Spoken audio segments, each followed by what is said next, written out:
Fala galera, bom dia, boa tarde, boa noite. A gente está começando o episódio número 1 desse podcast novo, desse novo projeto nosso, né? O Papo Cabeça, nesse formato podcast. Nós vamos falar sobre o quê?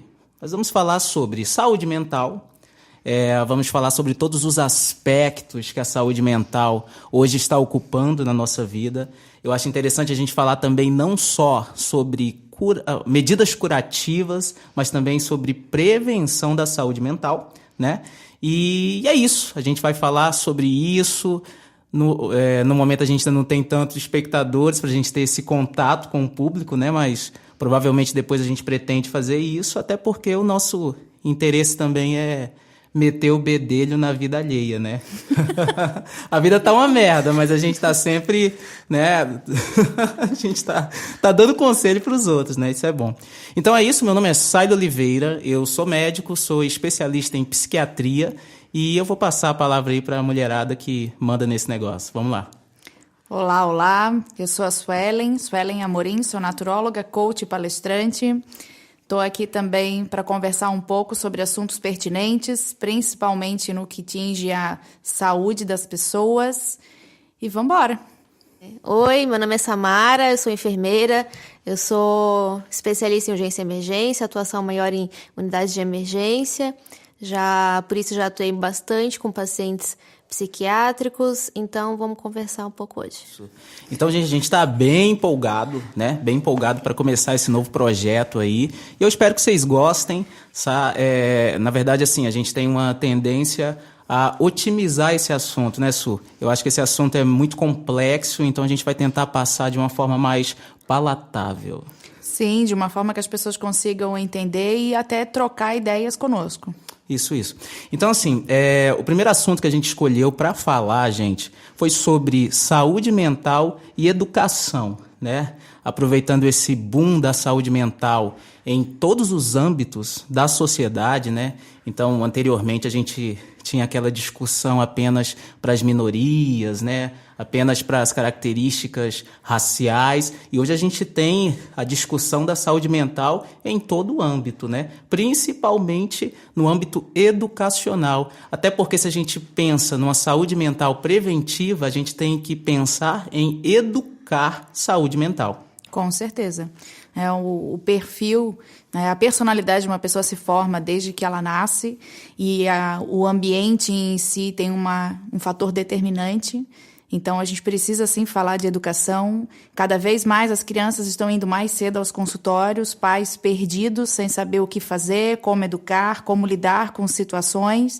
Então, por isso, precisa-se, sim, falar sobre educação. Isso é tão incrível que a gente trabalha em emergência, a gente vê como chega também criança com crise ansiosa, né? A gente acha que não, isso aí é coisa de adulto, isso é coisa... E não, você vê crianças chegam se tremendo ali no pronto atendimento, as crises ansiosas estão em todas as faixas etárias. Esses dias eu estava atendendo uma paciente de 11, 12 anos, né, que chegou atendida pela psicóloga com hipótese diagnóstica de depressão na infância.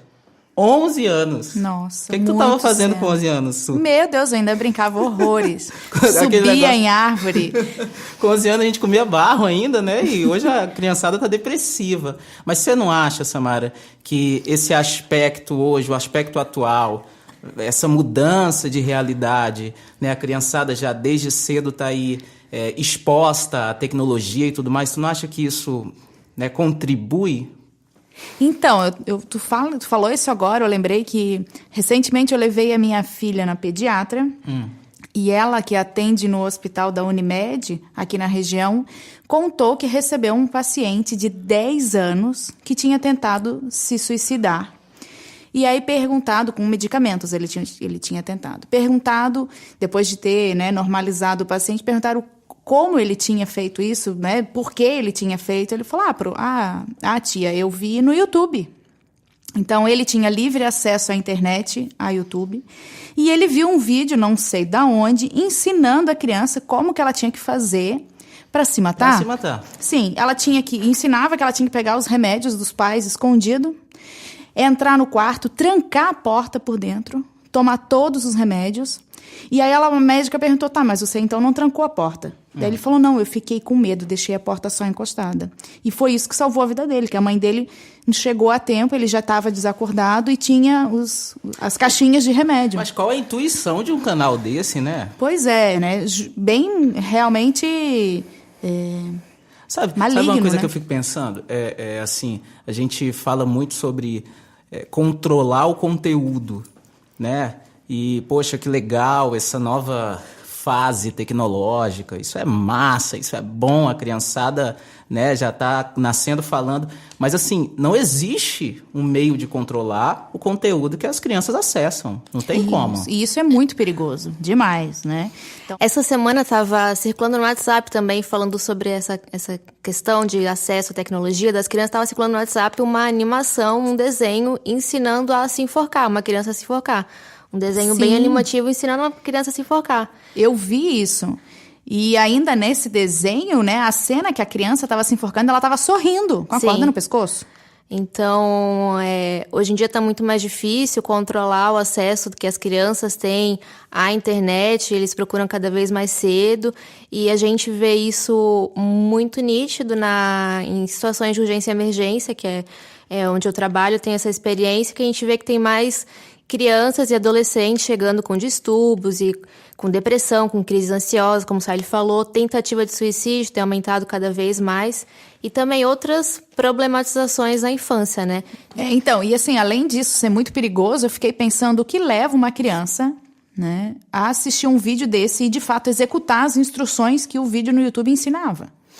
E o que ela está pesquisando, né? Claro, a gente não sabe ali qual tem sido as palavras-chave ali para buscar um vídeo desse, mas o que ela está pesquisando no YouTube para chegar nesse vídeo? Né? É assustador, né? Isso, verdade. É assustador. E, assim, por outro lado, aqui a gente está falando de uma questão de muito acesso à informação desregrada. Mas, por outro lado, você vê uma parcela da população que eu acho que passou do ponto e está numa fase de hiperpreocupação, hiperproteção. Eu não sei se você acompanha o raciocínio assim, ao que eu penso. Eu penso que assim, beleza, a gente estava ali naquele momento, como é que é o momento dos militares lá? Da época da ditadura. Ditadura militar. Estava na época da ditadura militar, segregação e pá, beleza. Saímos daquilo, o ser humano ficou danadinho, né? Então, o que acontece? Todas as letras de música, os programas de TV dos anos ali, da década de 90 ali, banheira do Gugu, né, objetificação liberdade da mulher. total. E a questão sexual, ela realmente deu um boom. Aflorou, e aí você tinha quadros, né, Vera Verão, o homossexualismo sendo debochado, né, negro, anão, gordo, enfim. E aí a gente foi ali e fomos evoluindo até um momento hoje atual, ao meu ver, que parece que a gente passou do ponto, parece que tudo é muito problemático. Então eu parti de uma desproblematização para uma hiperproblematização. Não sei se vocês concordam com isso. Eu acho que, na verdade, o ser humano atual está completamente perdido. Né? Então, como você falou, há décadas atrás, na época do regime militar, tudo era proibido, né? Nada poderia se falar, então era um extremo. E hoje a gente está num outro extremo da gangorra, que tudo pode, né? Só que, ao mesmo tempo, as pessoas não sabem lidar consigo mesmas. E na educação isso é muito visível. Porque, por exemplo, os filhos criados num regime militar cresceram pensando, eu não quero fazer isso com meu filho. Eu não vou dizer não para o meu filho, né? Porque o não traumatiza, porque o não limita. E aí, esses que se tornaram pais não souberam nunca colocar limites nos seus filhos. Era assim para tudo. Liberdade extrema. Só que essa geração que cresceu com liberdade extrema cresceu também sem muitas referências, sem saber como se posicionar diante da vida. Então, eu acho que a gente está, assim, tentando achar um equilíbrio, um meio termo nisso tudo. Mas você não acha que a gente partiu de um ponto onde nada pode, aí a gente saiu dali e foi para um ponto onde tudo pode, nada dói, e hoje a gente está num ponto onde tudo pode, porém tudo dói? Eu não sei se tu tem essa... Eu tenho essa impressão... Tudo é problematizado, né? Tudo a geração do mimimi. Sim, tudo é problematizado. Então você pega uma... Claro, quando a gente pensa assim, na nossa criação ali, né? Década de 90, nascidos em 90 e 80, né? Ali 80, quase 90. Poxa, a gente tinha uma criação totalmente diferente, tipo o pai do Chris. Não sei se tu lembra daquele episódio que o Chris chega assim, todo mundo odeia o Chris. O Chris chega e fala, pai, me chamaram de negro na escola. E ele, por acaso, tu é branco? Porque a gente viveu nessa época. Aonde essa problematização, isso aí eu chegava ali em casa, cheguei em casa e olha que eu não sou um negrão, né? E, cheguei em casa e, pai, falaram isso e era desse jeito. Por acaso, tu é branco? Tu não é. Então, você passa de uma ideia onde tudo pode e nada dói, né? Então, você tem que crescer e vai, filho, vai, que a vida é assim. Para um momento hoje que tudo pode, porém, tudo dói. Então, tudo é bullying, né? Talvez, eu não sei, mas talvez anteriormente nós estávamos tão despreparados quanto as crianças de hoje. Tu não pensa assim? Eu acho que as crianças de hoje estão mais despreparadas. Talvez, né? Mas, principalmente para suportar os desafios da vida, o tranco da vida. Tanto é que hoje um adolescente, quando ele enfrenta uma situação difícil, ele fala em suicídio, ele não suporta, ele fala em depressão, ele vai para o consultório psiquiátrico. Na minha época, eu sofria bullying, nunca imaginei ir para um consultório psiquiátrico, nem sabia o que era. O pai e a mãe diziam, vambora, levanta a cabeça e deu. Não tinha essa. Não tinha tempo de reclamar, não tinha tempo de mimimi como tem hoje.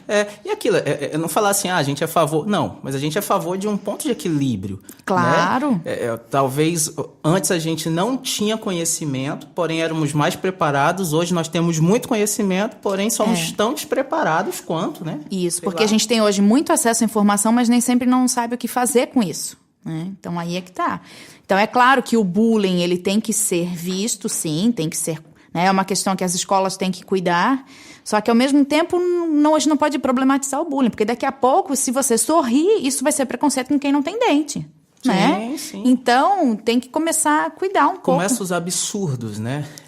E assim, infelizmente, o que viraliza em rede social são os absurdos, né? E você começa a ler problematizações cada vez mais bizarras, né? E o que eu acho é que, assim, imagina, pensa comigo, você tá lá, beleza, você tá protegendo o teu filho, né? Você protege ele do bullying, você insere ele num ambiente perfeito, né? Paz e amor, né? John Lennon, Imagine, né? Você inseriu ele ali, entendeu? Aonde todos são iguais. Perfeito, é um mundo perfeito isso. Mas lá no futuro, o teu filho ele vai trabalhar numa empresa de um cara que é racista. E aí? Você não preparou ele para isso. Não, e ele vai encontrar diversas situações que ele vai se deparar que o mundo não é nada perfeito. Sim. E como lidar com isso, né? Então, por isso que eu já ouvi de várias pessoas diferentes, vários teóricos, a importância de você ensinar a criança a lidar com a frustração. E de você frustrar, né, com situações, claro, dentro de uma, né, controlável. Só que você dizer não e frustrar a criança para que ela aprenda a lidar com esse não, porque cada não é um treino de como ela vai ser diante da vida no futuro. E é melhor ser frustrado por aqueles que estão próximos, que estão por você, do que ser frustrado pela vida posteriormente. Claro, né? Claro, porque pai e mãe daí estão do lado para dar o suporte, para ensinar a criança o que fazer com o momento de tristeza, de dor, de sofrimento. Mas é o sofrimento que lapida, é o sofrimento que ensina. Momentos bons são uma delícia, mas não ensinam tanto quanto os momentos ruins. Isso é engraçado, sabe? Porque quando a gente insere a saúde mental e insere essas discussões... E quando bombou esse negócio da baleia azul.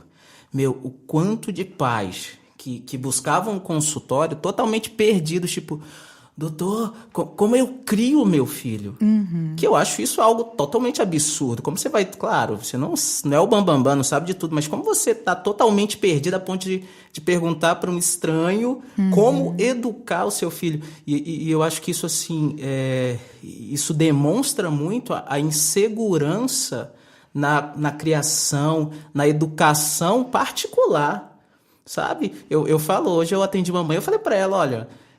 o modo certo de educar o seu filho é o seu, porque ele é seu filho, ele não é meu.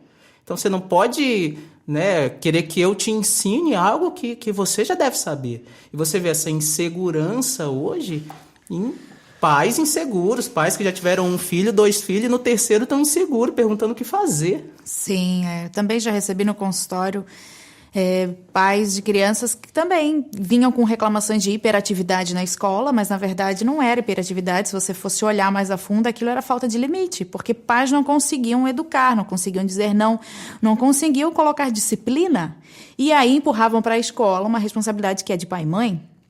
E hoje, assim, não sei se vocês observam isso, mas hoje a gente está num momento escolar, né, onde a escola ela problematiza muito tudo. Claro, né? Ok, não me lancem pedras, né? Mas beleza, a gente não sabe a realidade das crianças, a gente sabe que, poxa, é difícil controlar uma sala de 30 crianças, mas será que realmente aumentou tanto o número de crianças com transtorno de déficit de atenção e hiperatividade, ou a escola está dizendo, esse menino aí não aceitam não, é transtorno do opositor. Esse menino aí, quando eu digo para sentar, ele não senta, é hiperatividade. Esse aí não fez a tarefa, é déficit de atenção. Será? Eu também acho que as crianças de hoje são muito diferentes de outras gerações passadas, né? Então, e às vezes os professores são os mesmos ainda, aí né? é que tá. É a escola isso. também precisa se adaptar a essa nova realidade. Essas novas crianças que já nascem com o dedo prontinho na tela do celular, né? Então, o ensino hoje tem que cativar muito mais a atenção da criança, porque as crianças vêm com muito mais energia, aprendem com uma facilidade gigante, e aí nem sempre a sala de aula é um lugar que chama interesse da criança. O professor tem que, então, se lapidar cada vez mais, não que seja única e exclusivamente a responsabilidade dele, mas precisa, sim, se moldar essas novas crianças, essas gerações que estão aí, né? Então, tem que ter um pouco dos dois lados. Pai e mãe tem que também tomar mais a sua responsabilidade, mas a escola também tem que achar uma forma de cativar esses alunos ditos tão hiperativos, autistas. Hoje, qualquer criança facilmente é diagnosticada com autismo. Será que é isso tudo? Ou, como a gente vinha falando, é a problematização que vem aumentando? Eu acho que tem um hiperdiagnóstico. Eu acho que E assim, às vezes, os pais, eles encontram numa criança... Isso é complexo, tá? Mas às vezes os pais, eles encontram numa criança doente a atenção, às vezes, que eles não têm. Quantas vezes a gente vê em pronto atendimento, chega uma adolescente em crise ansiosa e a mãe tá em cima ali, só quer, porque é um absurdo, porque eu tenho que ligar, porque alguém tem que fazer alguma coisa. A mãe não consegue compreender, né, que se trata de um transtorno mental, que se trata de uma crise ansiosa, e a mãe somatiza muito mais aquilo. A gente vê isso sempre. Quando chega nesse ponto de ter um transtorno mental mesmo e chegar numa urgência com uma crise ansiosa, a gente sempre vê um reflexo muito grande na família, né? E a maioria das vezes, quase 100% dos casos, dá para dizer que é mais difícil lidar com a família, lidar com os pais nesse momento do que com o próprio paciente, o adolescente que está passando por aquilo ali, ou a criança. Os pais sempre problematizam, são inseguros, não sabem como agir, não sabem por que chegou àquele ponto, mas eles não acompanharam toda a trajetória, que uma criança não fica assim de um dia para o outro, né? Sim.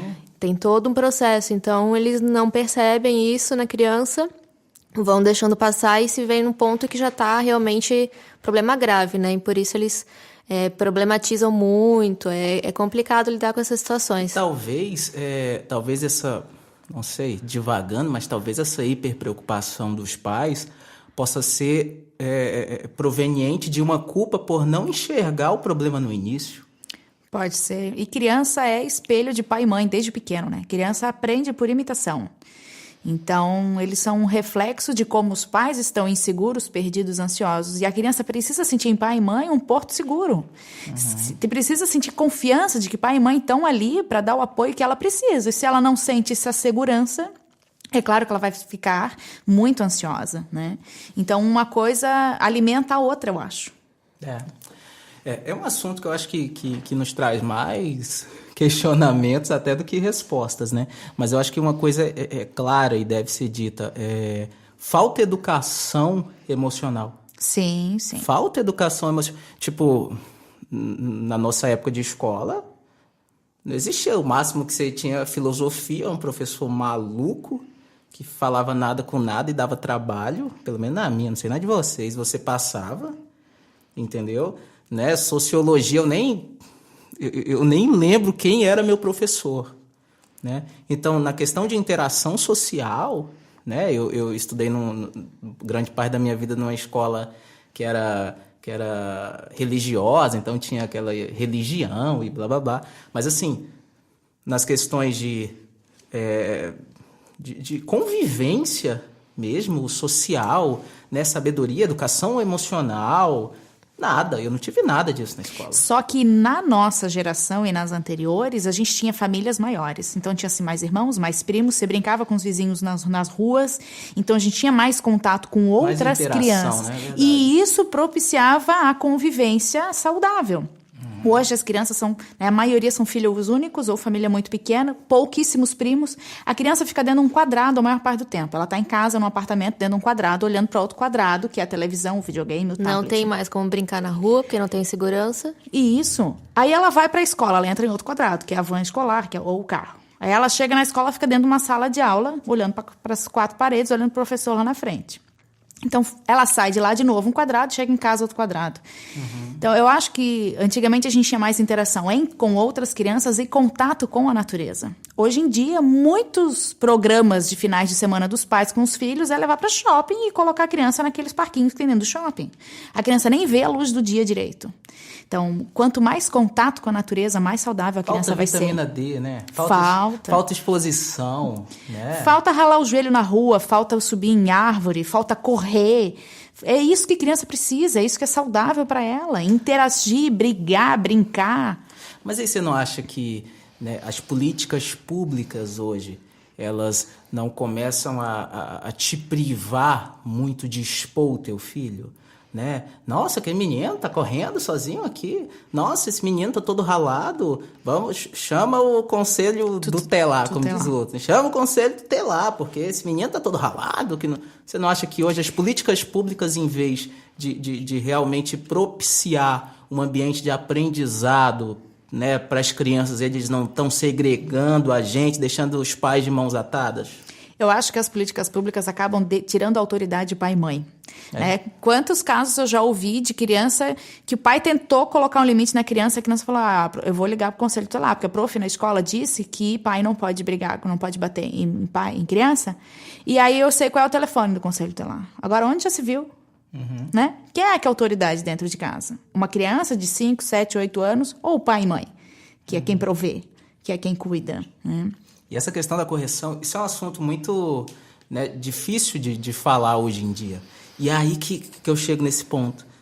Assuntos que outrora eram assuntos muito fáceis de se falar, e a gente se reunia em rodinhas aqui como essa que a gente está hoje e falava, tu não apoiou mais do que eu, não, doido, porque minha mãe me batia era disso, minha mãe... Hoje, isso é um absurdo falar de correção física. Não existe, não deve existir, isso é um absurdo. Sim, sim. Então, a famosa lei da palmada, né? É claro que a gente é contra espancamento, né? A agressão contra a criança. Mas a lei da palmada, ela tira a autoridade de pai e mãe. Sim. E aí pais e mães também se sentem de mãos atadas. Então, o que fazer? Como educar? Porque quem tem filho sabe o quão difícil é educar. É muito fácil você falar não pode bater quando você não tem uma criança. Agora, quando você tem filho e está todo dia tentando ensinar o que é certo, o que é errado, o que pode, o que não pode, pensando lá no futuro, para que ela seja um cidadão responsável, muitas vezes te falta paciência, te falta tolerância, a irritação, o cansaço tomam conta e às vezes a gente acaba dando uma palmada na bunda. E quantas palmadas eu levei, né? E vejo hoje o quanto isso me ensinou a ser a pessoa que eu sou. Então, eu não vejo que uma palmada na bunda vai traumatizar uma criança a ponto de levá-la para um consultório psiquiátrico. Eu acho que a falta de disciplina, de educação para a vida, aí sim, deixa a criança completamente despreparada para o mundo. Totalmente. Uma coisa que eu assim, tenho em mente, os meus pais, eles sempre foram religiosos, então sempre era assim, né? Primeiro, meu pai nunca prometeu e não fez. Então, quando minha mãe ou meu pai olhassem para mim, eu já era. Então, já começava a chorar, né?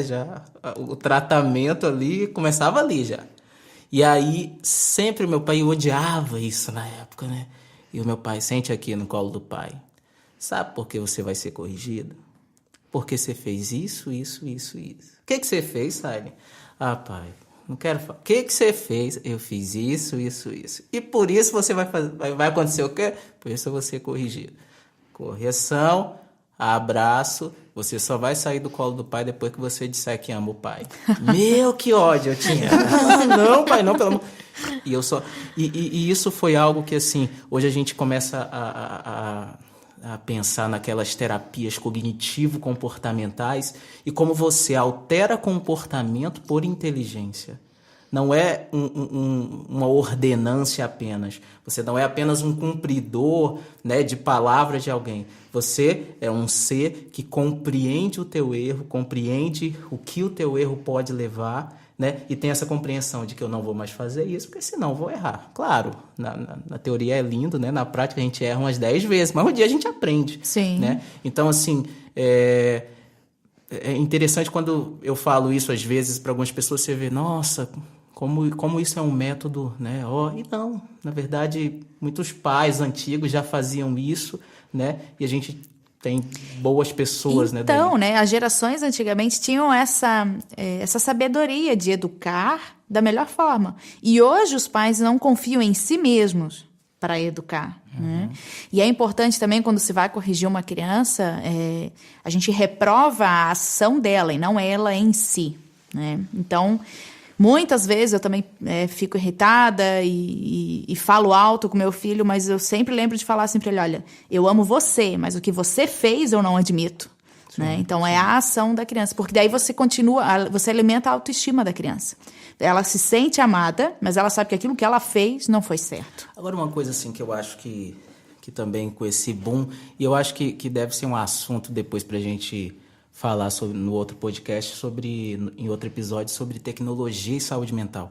Mas, assim, uma coisa que eu acho é que, antigamente, né, aí eu já coloco assim, o meu pai com o meu avô eram pessoas que não tinham relacionamento, né? Então, se os adultos estavam conversando, as crianças não passam no meio.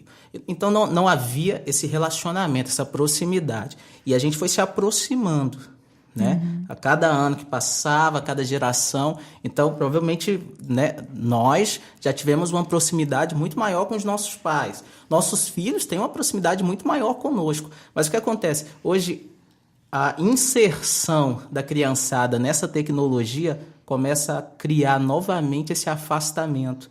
Daí o paciente que chega num pronto atendimento em crise ansiosa e o pai fica, o que está acontecendo? Nunca vi isso. Por que ele está assim? Houve um afastamento tão grande.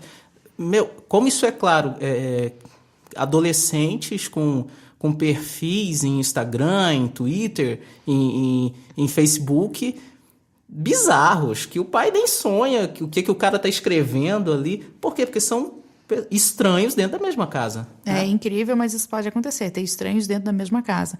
Mas quando tu fala que nas gerações anteriores esse distanciamento era maior, eu acho que antigamente se tinha muito medo dos pais. Sim. Hoje em dia as crianças não têm medo. Né? Então a gente... Que é uma coisa boa, né? Só que ótima. Ao mesmo tempo tem que ter um equilíbrio nisso na questão do respeito. Porque antigamente se achava que ter medo era respeito. Né? E aí veio uma outra geração que diz, eu não quero que meu filho tenha medo de mim. Então, por isso, eu vou tratá-lo como igual. Só que filho, não, né? Pai e mãe não é coleguinha de escola. Então, a gente aproximou, só que ao mesmo tempo falta um equilíbrio nisso daí. Porque às vezes... Eu vejo hoje filhos conversarem com pais como se fosse coleguinha de escola. Eu jamais poderia chamar meu pai e mãe de tu. A minha mãe ficava louca com isso. Tinha que chamar a mãe, né? Nem você não chamava, tinha que ser a mãe. E hoje em dia as crianças conversam com o linguajar com pai e mãe como se fosse um simples coleguinha de escola. Então perdeu completamente o medo, mas também o respeito. Sim, perdeu. É aquilo quando eu te digo que a gente saiu de um extremo e parece que a gente está chegando em outro, onde nenhum dos dois são solucionáveis. Isso, né? Porque é muito uma gangorra, tem que ter um equilíbrio nisso, né? Para ter saúde, para ter bem-estar. Mas assim, realmente eu acho que o que a gente pode concluir disso tudo é que talvez num meio termo nós alcançamos um equilíbrio, né? Talvez nos perdemos um pouco, né? Eu acredito, sabe? Digo pra ti, eu acredito que a gente alcançou um equilíbrio em algum termo aí. Até porque, mas é claro, é uma opinião minha, né? Mas eu não tenho débitos com os meus pais. De falar, meu pai fez isso, meu pai fez aquilo, meu pai poderia ser isso, minha mãe poderia... Eu não tenho débitos. Mas né? acho que isso é uma fase de amadurecimento que a gente tá. Também. Na adolescência, o adolescente sempre culpa os pais de tudo.